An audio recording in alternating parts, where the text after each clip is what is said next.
All right, welcome everyone. Thank you for joining us this evening. I'm Joni and I'm the Ocean Program Director for Turtle Island Restoration Network. And our presenter this evening is Brittany, and she is our Environmental Program Coordinator. Brittany and I are based in our Gulf office in Galveston, Texas, and we have multiple projects for protection of the watershed and the Gulf of Mexico and the ocean. Tonight, our focus is going to be primarily on marine debris, with a heavy focus on plastic. As most of you know, this is Plastic Free July, and we hope that you've been making some sustainable swaps, getting rid of single-use plastics and finding some reusable products and looking for products that have less plastic packaging. So Brittany began her time with Turtle Island as an intern when she was studying at Texas A&M University here in Galveston. She has graduated with her marine biology degree, and she began working full-time as our program coordinator in May. So I'm going to turn it over to Brittany so she can begin the presentation. Hello, everybody. I'm just going to share my screen. Let's see. Okay.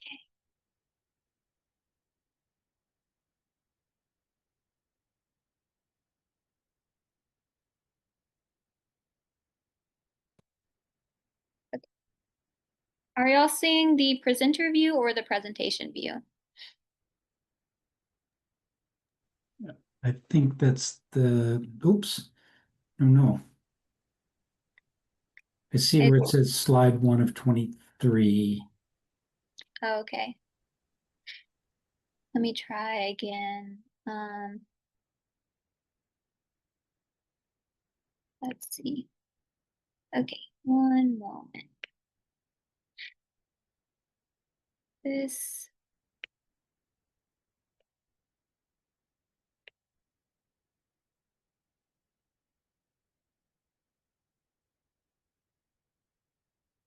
Okay, how about now?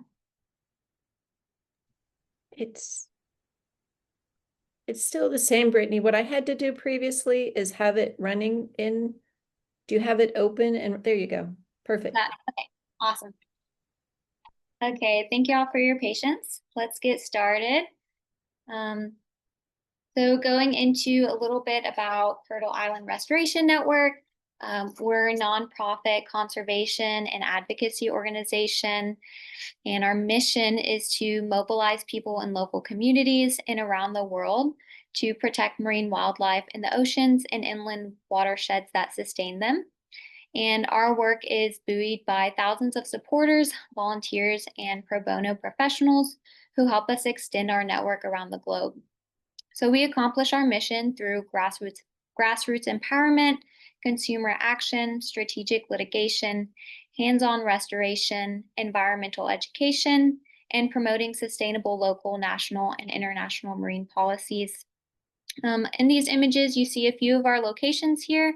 The top right represents our Coco Islands in Costa Rica location, where they focus on shark movements and migrations, so they count and tag sharks there. To the bottom left, we have our Coco Salmon, which represents our California headquarters location. So they're going to be focusing on coho salmon conservation, as well as redwood trees, and they do river and watershed restoration. And then to the bottom right here, we have a huge leatherback sea turtle. This is one of the 5 species that we have in the Gulf, and that's what we focus kind of on in the Gulf of Mexico, as well as a few of the other species of sea turtles, mainly the Kemp's Ridley, because that's our Texas state sea turtle.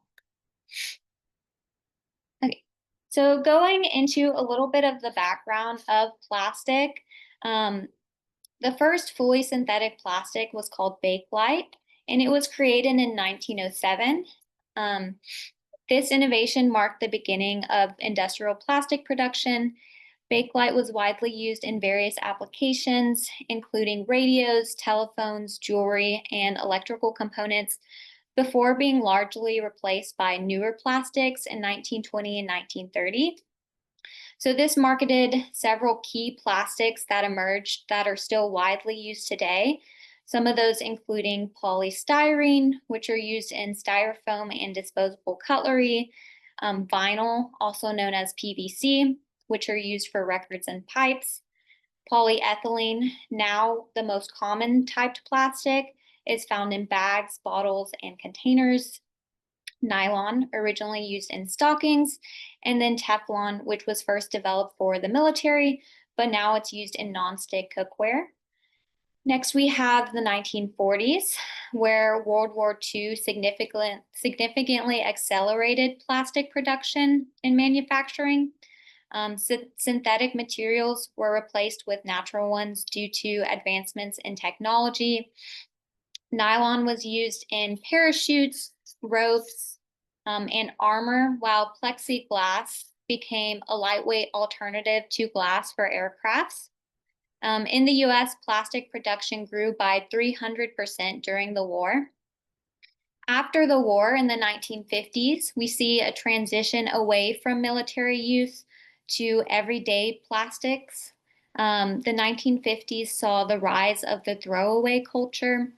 And so plastics were marketed for their convenience, low cost, and disposability, which fundamentally reshaped consumer behavior around the world. So plastic production in the past 70 years has surged. In the 1950s, the world produced about 2 million metric tons, whereas today the number exceeds 400 million tons annually. So this translates to roughly 1.1 million tons of plastic produced daily, with the majority of that plastic waste being from packaging. So you may be wondering, how heavy is 1.1 million tons of plastic? That's going to be about 246 US Capitol buildings, or the equivalent of over 157,000 adult male elephants. So that's really heavy. And so that's how much plastic waste we're producing daily. So going into how plastic is made, the first step is going to be drilling and fracking for crude oil, natural gas, or coal, which must first be removed. Next is transporting those raw, non-renewable resources to a refinery. And then the refining process begins, where they separate the crude oil into liquid and gases. Following refining, it leads us to polymerization, which creates different plastics by manipulating their polymers and building chains. And then finally, the next step of how plastic is made involves compounding and manufacturing. So with compounding, various blends of materials are melted and blended to make formulations for plastics, which are then turned into these small pellets, which we can see up here, which are also called nurdles. These can be melted into molds and processed into plastic objects of different designs, sizes, shapes, and colors. Oftentimes, these are used to make things like plastic bottles, grocery bags, food containers, car parts, and many other single-use common plastic items. During the plastic life cycle, it generates substantial greenhouse gas emissions at every step, from fossil fuel extraction, transportation, to production, to waste. Plastic also creates secondary emissions.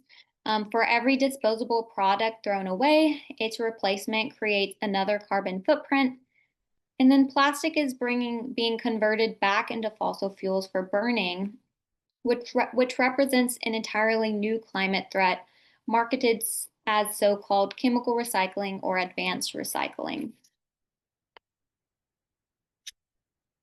Plastic production disproportionately affects communities of color, low-income communities, and indigenous communities by polluting the air, the water, and the soil. Burying and burning the plastic waste releases various types of harmful emissions and greenhouse gases. These landfills and incinerators are often located in these low-income communities and communities of color, where the people living and working in these areas feel the most impacts on their health. The recycling of plastic, whether chemical or conventional, moves the many toxic chemicals used to make plastic around, harms the environment, and threatens our health and poisons the circular economy.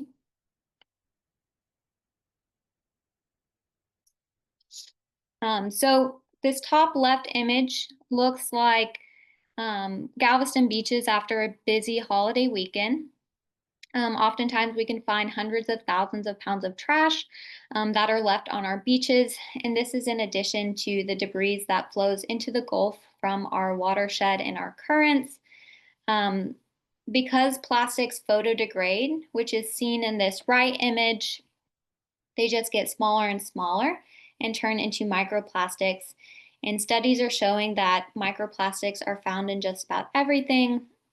It's estimated that every week we ingest an entire credit card worth of plastic, at least 74,000 microplastic particles every year, from the air we breathe, the water we drink, and the food we eat. And there are 144 chemicals or chemical groups known to be hazardous to human health that are actively used in plastics. So this study found that 93% of marine debris collected are plastic. There are more debris in the spring and summer seasons, and accumulation rates are 10 times greater in Texas than any other Gulf state. One of the things that they also found was the distance from high influx watersheds can predict how much debris can accumulate on beaches. So you might see the state that you live in on this map. And for Texas specifically, since that's where our Gulf office is located, we have major rivers like the San Jacinto and the Trinity rivers that contribute to the trash that winds up on our beaches. We also have the Mississippi River, which discharges trash near Louisiana, but our currents can trap it on our shorelines. And we are also part of this huge watershed that goes past Houston, Dallas, and the Fort Worth area, which brings trash from more inland areas to our coastal areas. So how does trash impact wildlife? One of the ways is going to be entanglement. So we can see a few impactful images here. Sea turtles, like us, have lungs, and if they're unable to reach the surface to breathe, they can drown underwater. It can also cause them to have limited mobility to escape predators.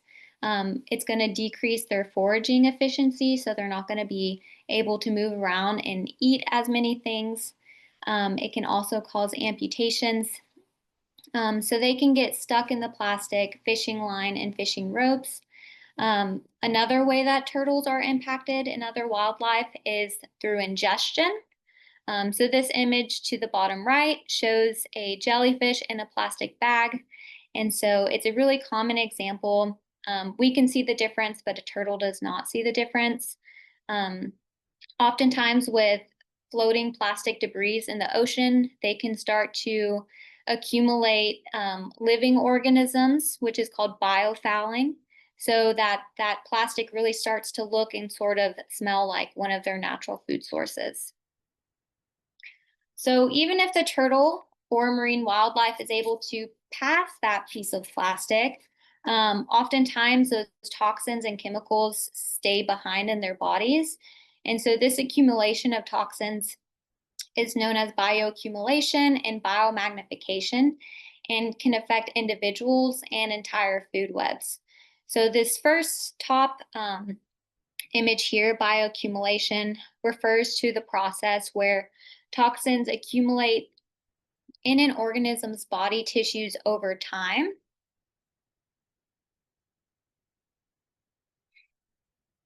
And so these toxins accumulate often faster than they can be eliminated.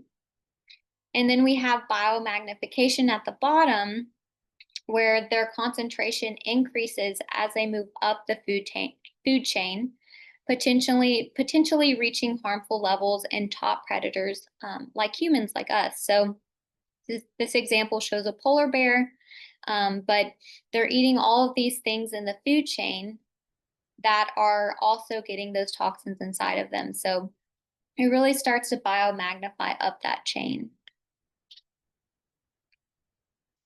So as I mentioned in the previous slide, humans, we're at the top of the food chain, right?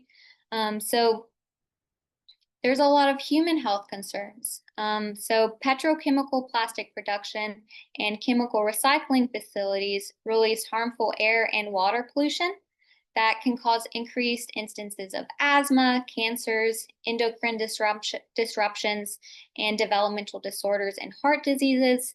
But through the consumption of microplastics, that's also been shown to cause a lot of these similar concerns.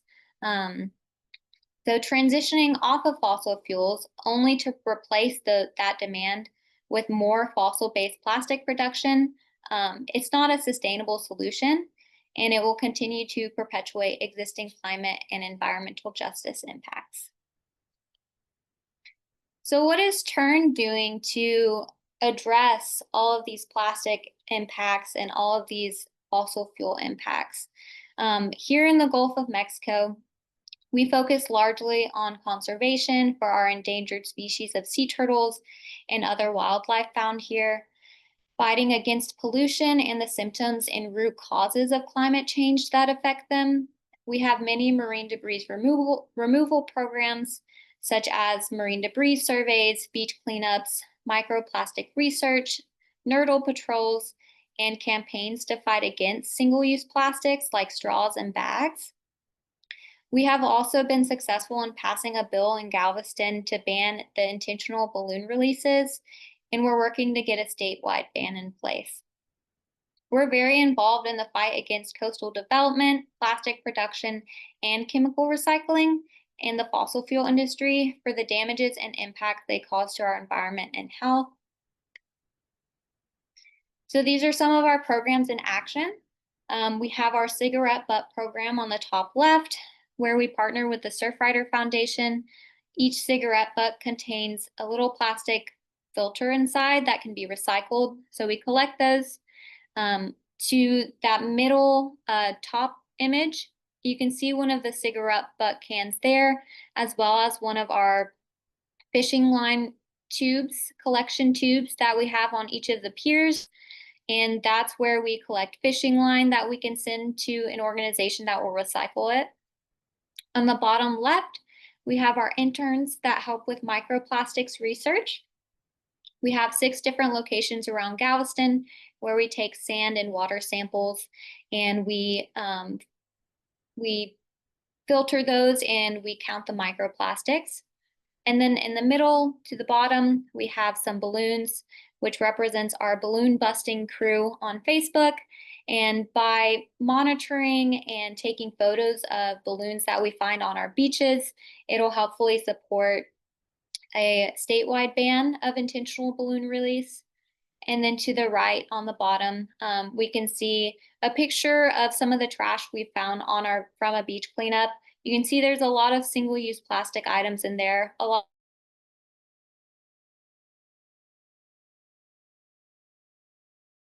We also have been working with Perpetual since April 2022 to establish a city-scale reusable foodware system in Galveston, Texas. So we've completed surveys with local restaurants and residents, and the program would work by supplying restaurants with reusable foodware containers. Customers would take those containers home and then return them to return bins. We would have interns and volunteers go and pick up those containers from the return bins, take them to a wash and dry facility. And then after they've been cleaned and sterilized, we'd redistribute them back to the restaurants, and it would close this reusable foodware loop. So everything is in place. We have a facility, permission, and a grant, but we still need to buy the cups, bins, bikes for downtown. So we still need a little bit more funds. This program is partnering with Perpetual, who also has programs in Ann Arbor, Michigan, Hilo, Hawaii County, Savannah, Chatham County, Georgia, and Galveston, Texas. So if you recognize any of these areas, if they're near you, you might want to check out and see what Perpetual is doing near you. So in the US, only 21% of residential recyclables are actually being recycled. This study here focused on residential recycling and found that not enough households have recycling services, and then those that do receive insufficient communication about how to recycle, which is why a lot of recyclable material is lost or thrown away. So this specific image shows the state-by-state residential recyclable material that's lost, and oftentimes that's due to people not knowing how to recycle, not knowing what is recyclable, not cleaning it appropriately. In this map specifically, 11 states, California, Florida, Georgia, Illinois, Michigan, New York, North Carolina, Ohio, Pennsylvania, Texas, and Virginia lose more than 1 million tons of recyclables annually. So this paper focused on identifying the gaps, and they found that extended producer responsibility policies and proactive industry investments could address the recyclable material lost. So what are some things that you can do as an individual to make an impact? One of the huge things is making sustainable swaps. This image here shows some common products you probably use on a day-to-day basis that you can easily swap out for more sustainable options. This first example is a bamboo toothbrush, and it shows that one bamboo toothbrush could replace 4 plastic toothbrushes in a year for one individual. So some other common ones are reusable water bottles, reusable bags, reusable cups, and then reusable straws. So a metal straw could replace 540 plastic straws. So making that one little swap can make a huge difference over time.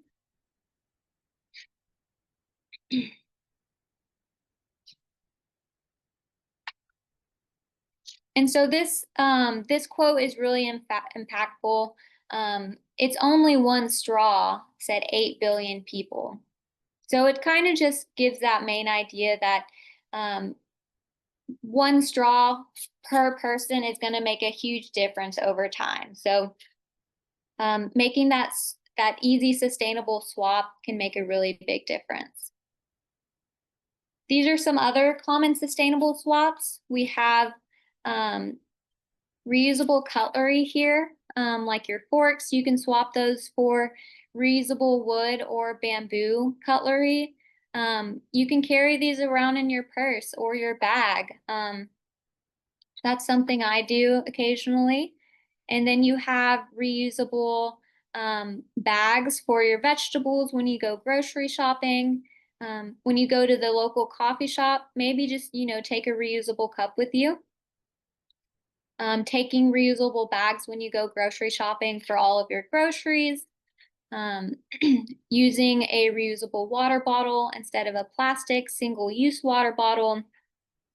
And then even some that we may not really think of, like not using that plastic balloon string, but you can use cotton string instead, or some kind of biodegradable material. Using bar soap instead of plastic bottled soap. So there's a lot of really easy swaps that you can make to make a huge difference. Some other ways that you can get involved are staying informed and voting, staying involved in your community, staying informed. What are your local impacts that are happening near you? Attending those public meetings, voicing your concerns and submitting comments. Making those sustainable swaps, as mentioned before, those baby steps really count. Refusing single-use plastics. Maybe the next time you're at a restaurant, you say, no, thank you, I don't need that straw. And then, as Joni mentioned before, it's Plastic Free July. So during Plastic Free July, it's a challenge where you're really challenged to reduce how much single-use plastic you use. So doing those sustainable swaps, but making it a lifelong habit, not just for 1 month, but for the whole year, and then seeing how long you can go.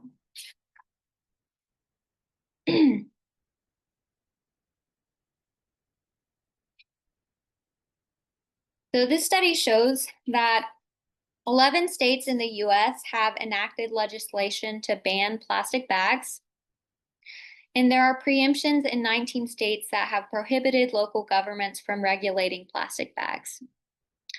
So of these states, California enacted the first statewide ban of plastic bags, of single-use plastic bags in 2014. And they even have a new law, SB 1053, which goes into effect in 2026, which will ban all single-use plastic carry-out bags, including the thicker reusable ones. So they're expanding their existing ban on single-use plastics. In some states like Texas, we've tried to do this as well. Austin banned the use of plastic bags for about 5 years, from March 2013 until June 2018. But Austin no longer bans plastic bags because the Texas Supreme Court ruled that Laredo's ban on plastic bags, which was similar to Austin's, violated state law. So we're one of those states that has that preemption in prohibiting local governments from regulating plastic bags. So this really highlights the importance of staying involved in voting. There are states that have been really successful in banning plastic bags and making these the right step towards reducing single-use plastics. Another way to get involved is to stay connected, right? So if you have Facebook or Instagram or LinkedIn or Twitter, go ahead and follow our accounts. And we post some of the some of the events we have upcoming. We also post information about how you can get involved with Plastic Free July, sustainable swaps, action alerts for public comments, and all kinds of really important stuff. So thank you all so much for listening to my presentation. And if y'all have any questions, I'd love to take them at this time. Thanks, Brittany. That was awesome. Do you want to stop sharing your screen so we can see everybody? Awesome, thank you. So we'd like to open it up. You can raise your hand or you can come off mute if you have a specific question for Brittany. She did such a good job. She covered everything. All right. I'm sorry you came in as Laurel, so I don't know your name. Debbie went. Hi, Debbie. Thanks for joining us. Did you have a Okay, question? I'm like, hey, I got a doppelganger somewhere. Debbie, did you have a question? No, I left a comment in the chat though about one of my master naturalist friends takes her own containers to restaurants so she won't bring home those nasty styrofoam containers. Yeah, that's awesome. Yeah. It is really awesome. All right, Nick, did you have a question? Yeah, I had a question regarding the photo that you showed about recycling material that was lost in every state. Did you go back to that one? Yeah, I can pull it back up. Let me just share my screen.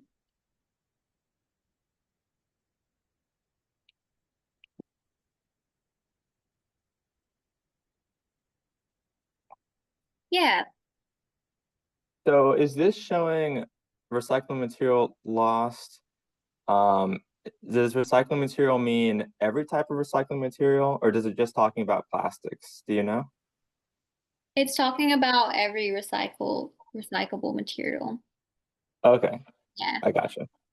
And then based off of that, would you say that it would be better to advocate for more recycling awareness, or would it be better to advocate to not recycle any plastics at all because plastic recycling still contributes to hazardous chemicals being released into the atmosphere?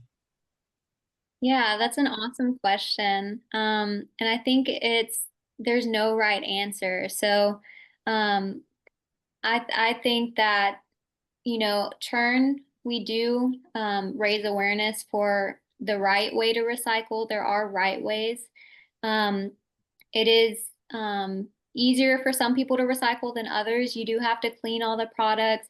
It has to be the right plastic. Typically, only type 1 and type 2 plastics can be recycled, but some materials like cardboard and aluminum and tin cans are easier recycled. So if you do recycling right and if you can recycle, then it does work. Um, but the main kind of idea that I believe is the best solution is just reducing your single-use plastic and getting those regulations on plastic producers. Because if we're not stopping or reducing plastic production in the first place, then it's just going to continue to be a problem. So I hope that answers your question. No, yeah, it definitely did. Okay. Yeah, Ken. Hey, Brittany, great job. I keep seeing stories here and there about new types of plastic that where the claim is that they biodegrade. Is that anything you're keyed into? I haven't really read into it very much, but have you seen that? Have a view? Yeah, I'm not as keyed into that biodegradable plastics. I know they still do take quite a while to actually degrade, but I don't know specifically about their environmental impact. I think it's just been a couple of, new stories here and there and nothing serious yet, but okay, thank you. I will say I did buy some bags. This has been like about 4 or 5 years ago. Some lawn bags that were supposedly, I forgot how they worded it, but easily degradable.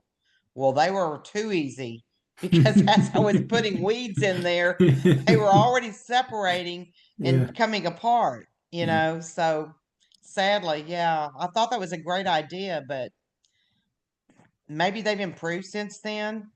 I don't right, know. right. Okay. Ken, to talk a little bit more about your question, it's tough because there's so many different types of plastics. Um, so when they say that it's biodegradable, in some cases it's only biodegradable if it's in a lab setting. So if it's like in your house, it's not going to biodegrade like they advertise it. It'll only Mhm. biodegrade under certain lab conditions. Right. Now, obviously, this depends on the type of plastic that they may be advertising, but that's what I've heard at least. Thank you, Nicholas. That makes sense. I'll keep an eye out and read more on that. Brittany, kind of in the same vein as Ken's question, there's been a lot of news recently about nanoplastics as opposed to microplastics. Can you teach us about that a little bit and what the difference is? Yeah, so microplastics are typically kind of like the image of the nurdle. They're going to be 2 millimeters or smaller, about the size of a pencil eraser or smaller. Whereas nanoplastics are even tinier, and so they can go through a cell wall at that point. So we're talking absorption through your skin, and into your body that way. There hasn't been as much research on nanoplastics as microplastics. Both of them are sort of this emerging pollution. We don't have regulations for them. We don't have filtering mechanisms for them, for our water or our air. So that's why we're so exposed to them, and they're found in every part of our body at this point. But think of microplastics just even tinier. They've even found them in corals, nanoplastics in corals. So, yep. Yeah, I hope that answers your question.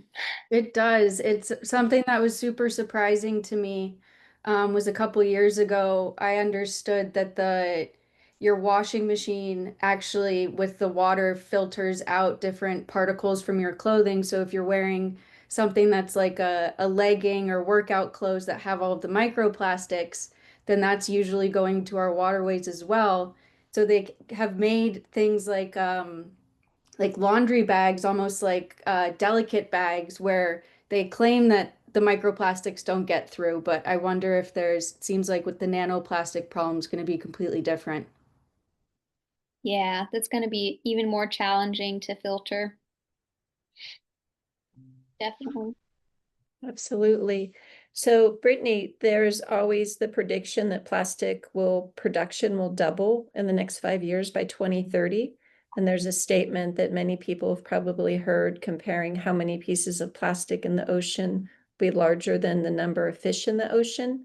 And we spoke about that earlier today. Can you give people an idea of what they're really referring to in that statement? Yeah, so what they're referring to in that statement is the weight of the plastic will be about or over the weight of fish in the sea. So plastic production is on course to double in 2030. But there are a lot of ways that we can prevent this from happening, right? So reducing single-use plastic usage, pushing for extended producer responsibility policies. So a little bit about these policies. They essentially assign producers the responsibility for what happens to the product after it's been used. So producers are required to provide funding services to assist with managing what happens to it. So it's really shifting the responsibility for managing plastic waste from consumers to the actual producers of the plastics.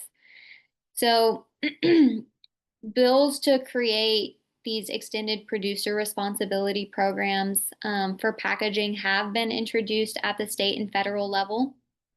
There's 12 states who have introduced legislation on the EPR for packaging in 2025. And then there's 7 EPR for packaging bills that have been passed in the US. So some of these are in California, Colorado, Minnesota, Maine, Oregon, and a lot of these EPR programs involve joining a producer responsibility organization or PRO, where they meet to specify reduction in recycling targets for plastic packaging, and they fund and manage recycling programs and waste management.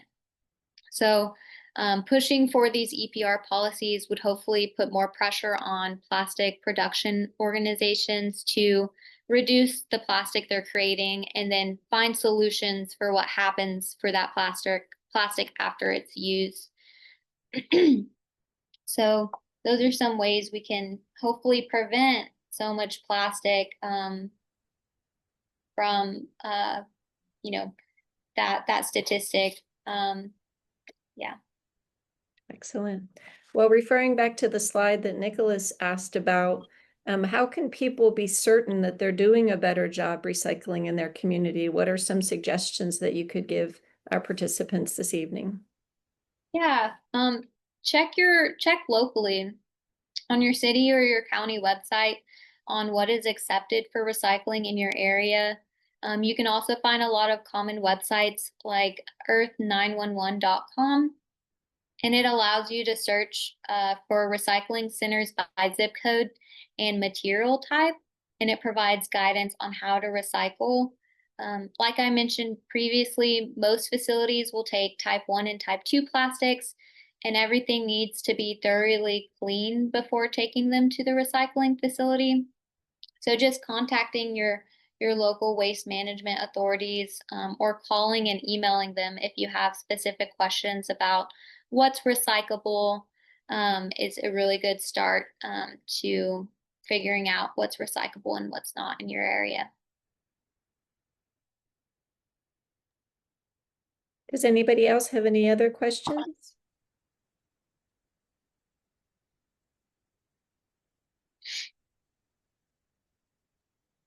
So, Joni, what's an update on the NERDL legislation in the Texas House? Good question. Good question, Debbie. I didn't recognize you at first. It's good to see you. Unfortunately, the second time that we've tried to push for the NERDL bill in the Texas government, it made it to the Natural Resource Committee, And the hearing went on till past midnight. Lots of people testified in favor of the legislation, but unfortunately it never made it out of committee. So, our state government meets every other year in Texas. And so we haven't paused our work. We're still meeting weekly with Environment Texas and the Surfrider Foundation and the Coastal Bend, which is in the Corpus area. And what we're working on now, instead of a bill, we're putting pressure on our governor because the governor can request the TCEQ change the surface water quality legislation and their requirements for regulation. And so we're trying to get the governor to just make nurdles not considered inert. When they were first invented back in the 70s, they didn't think they'd be a harm to the environment. And so now we know they are. And so we will be, we're currently working on circulating a letter for businesses. We're trying to get charter boat captains and seafood restaurants, as Brittany touched on a little bit about the bioaccumulation and the biomagnification and the potential for human impact. It's really exploded the research and the potentials that plastic impact microplastics on humans. And we know that they're finding it in the flesh of meat, they're finding it inside oyster shells. And so people are consuming it with the seafood. And so we're working with charter boat captains and restaurants and really focusing on coastal businesses, including city governments, and in our community, the Parks Board, to sign on and to help us put pressure on the governor, along with some very conservative individuals who might have a history in the fossil fuel, but are also concerned about the health of our oceans, our Gulf, and the wildlife that's in it. And so that's happening right now. We're going to hopefully gather signatures probably through September. And as Brittany said, stay tuned. If you're not receiving our emails, get our emails because we might start a campaign for individuals to reach out to the governor as well. Sure. Thanks for Okay. asking that, Debbie. I appreciate it. Gladly. So Brittany, we still have a few minutes. Would you like to talk about, you mentioned entanglement and ingestion. Is there one that in your studies that you see impacts marine wildlife more? Yeah, I think they both pose really significant threats to sea turtles. Entanglement can pose more of an immediate threat due to the drowning risk or the inability to escape predation. So with that entanglement, that can cause it can almost be seen as a bigger threat, but both can cause long-term health and safety issues for sea turtles and marine wildlife. Um, Entanglement can permanently disfigure sea turtles via the loss of their flippers, while microplastics through ingestion can bioaccumulate in their bodies, can cause nutrient deficiencies, and eventually lead to starvation. So it's hard to say which one is a bigger threat because they're both so significant, but it's just a different kind of threat. And Debbie brought up the fact about, trying to move legislation through at the state level. What recommendation do you have to our participants, how their voices can be heard? Yeah, so y'all can make the biggest impact by voicing your concerns through public comments.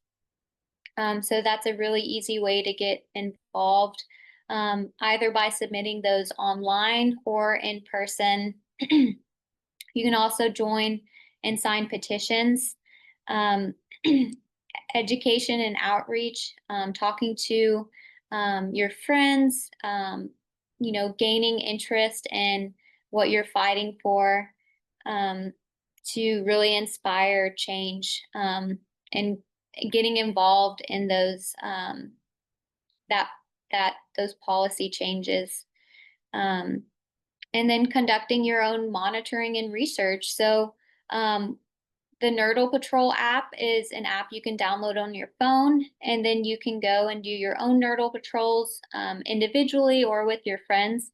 And that helps track nurdles wherever you're located. And that can really encourage nurdle bills.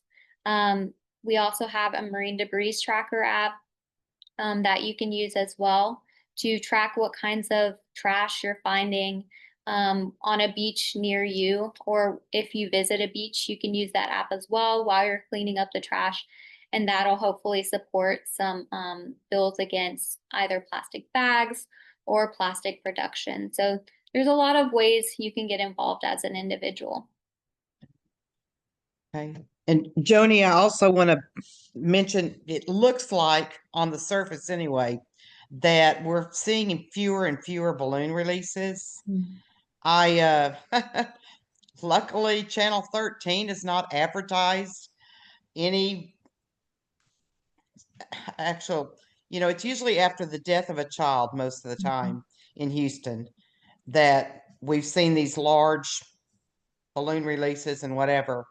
So I'm hoping that they're not happening. At least it appears to be from what I've observed. So Yeah, and we I'm were really fortunate. I'm sorry, Debbie. no, I mean I'm glad. I know y'all did the ban in Galveston, and that's what we were hoping to need to do in Texas statewide. But I think honestly, I'm thinking the word is finally getting out to different people that it's not a great thing to do.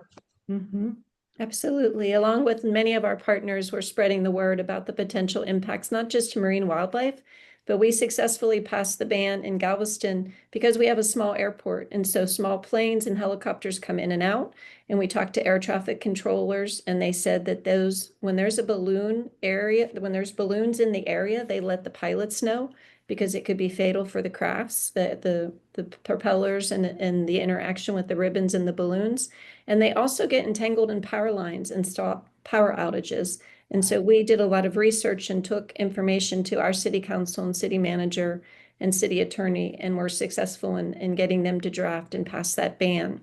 We did have some state level bans, two different, a Senate and a House bill. Unfortunately, they didn't make it out of committee either this year. But I don't know if everyone knows this past year, Florida, the state of Florida actually passed a ban on intentional balloon releases. So if Florida can do it, Texas can do it. So we will Absolutely. continue to work at a state level and also local level.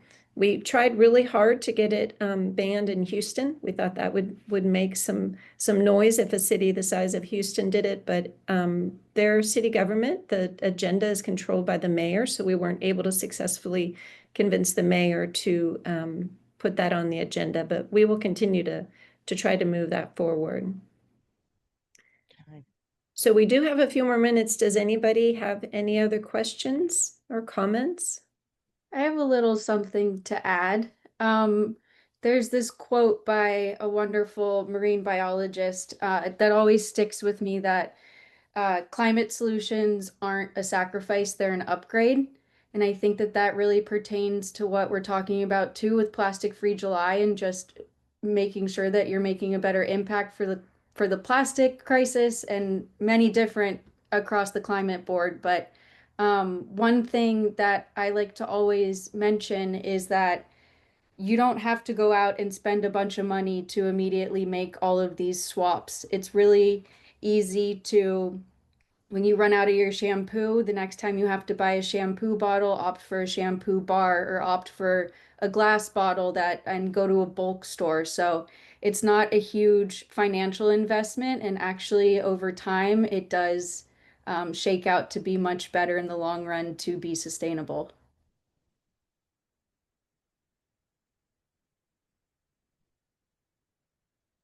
Excellent. I love that. And I love bar shampoo. It's quite good. I don't know, everybody needs to try it.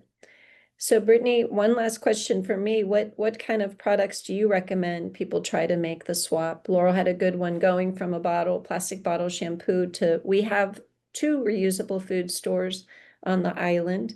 Help me remember the name right now, I'm blank.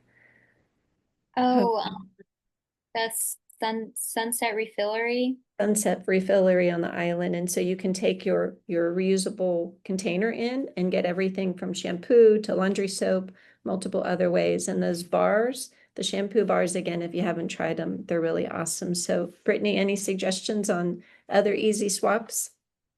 Yeah, I think one easy swap that I really think of that I try to implement as much as I can is taking a reusable grocery bag.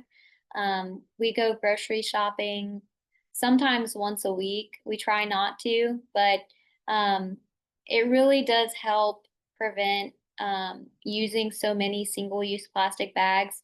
We love to just stuff as much as we can in our reusable bags. It is a little bit heavy, but we get it done, and it saves the planet, it saves bags. So I always recommend that one. I think it's pretty easy to do. You leave your bags in the car. And most people drive to work every day. So if you forget your bags upstairs, you can just put them with your stuff for work and take them when you go to work and just leave them in your car. So I like to recommend that one. I think it's a really easy swap to make. Joni, another one that is so super easy to do is buy eggs in cardboard containers and not styrofoam containers. Just Absolutely. that's the easiest. Absolutely. And so many people, they keep saying the 3 R's, and I said, yes, there are the 3 R's, but really there's 4, because the first word needs to be refuse. Absolutely. Absolutely. And that's what it's all about. And it's not just July, it's all the time. And all Always. these little suggestions. Yeah, there's so many more options in the styrofoam egg cartons. That's a really good one. Thanks for sharing that. Well, we just have a few more minutes. Does anybody have any last minute questions or thoughts for Brittany? Well, you did an amazing job, Brittany. We really appreciate it. And if you would like, oh, I'm sorry, did you came off mute? Do you have a question? I did. Well, I'm not Laurel. My name's Mary, and I'm here in California where we do make, just in listening to what you're saying, efforts about grocery bags and stuff like that. One of our local markets, completely no plastic. Can you even get for anything? But they've got this new kind of it biodegrades in 2 or 3 months that everybody complains about because by the time you get home, your lettuce is kind of limp. Another thing is I think visuals are really important. If you ever have the opportunity to get to Monterey, they have a plastic room where they will remind you that it's in seminal fluids, amniotic fluids, that it's broken down so quickly into our system. I'm almost also not very impressed with our current administration and leaning into whatever his new straws are going to be. I hope he finds whatever. So these kind of things I think are so important. I think this is some of the most important work that we can do, and I'm so glad to just be on board with all of you. It's the big California cleanup next week, and so we're all going to be on the coast picking up trash, and it should be all the time. And thank you. I'm just really happy to be a part of our small at this little meeting, but our impactful group. Thank you. Absolutely. Thank you, Mary. Appreciate that. Thanks for joining us tonight. And as Brittany said, it's not just one person doing it, it's 8 million. So if you influence family and friends, and then they influence family and friends, Laurel has a saying, every little snowflake makes a big snowball or something along those lines. I don't remember exactly, but we can continue to build that momentum, and it does make a big difference. So I did want to share one last thing. We're in the planning stages with our partners down in Port Lavaca, the San Antonio Bay Waterkeeper. We are going to have a 2-day conference specific to microplastics. The first day will be science-based, and we've been working with multiple universities determining who's been studying plastics in the body, and also plastics in our bay and in our wildlife. And so we've been lining up some individuals to present on their work specific to Texas. It's in Port Lavaca, down Matagorda Bay, Lavaca Bay, in that area. We have a community center where we'll be hosting it. And we'll also be showing plastic people. We showed that recently at Moody Gardens. And if you didn't get to see it, it's a very impactful documentary that travels with one journalist around the world, not just in our country, but around the world, and looking at plastic in different parts of the human body. And so it's extremely impactful. And we had many comments after the showing of everybody needs to see this so they fully understand how plastics are impacting us. And then the second day of the conference will be an activist conference, what you can do in more depth. We'll have citizen science, we'll have breakouts for writing letters, multiple topics. Again, we're still in the planning stage. So if you want to continue to learn more about our ocean work and our specific work that we do in Texas or the work that the California team does, please look at our website, which is just seaturtles.org. And then you can figure out our programs and sign up to receive our emails. We have ocean news, we have spawn news, and then as Brittany said, we send out action alerts when there's a comment period that we want people to talk to a local, state, or federal representative or agency about a concern impacts on the marine life or human life as well. So any last minute thoughts? I appreciate each and every one of you being with us tonight. Brittany, thank you so much. It was a great presentation, so much details. Really well done. Well, thank you all again. I really appreciate each of you and help us to spread the word. Have a good evening. Thank you. Good night. Thank Good you. night.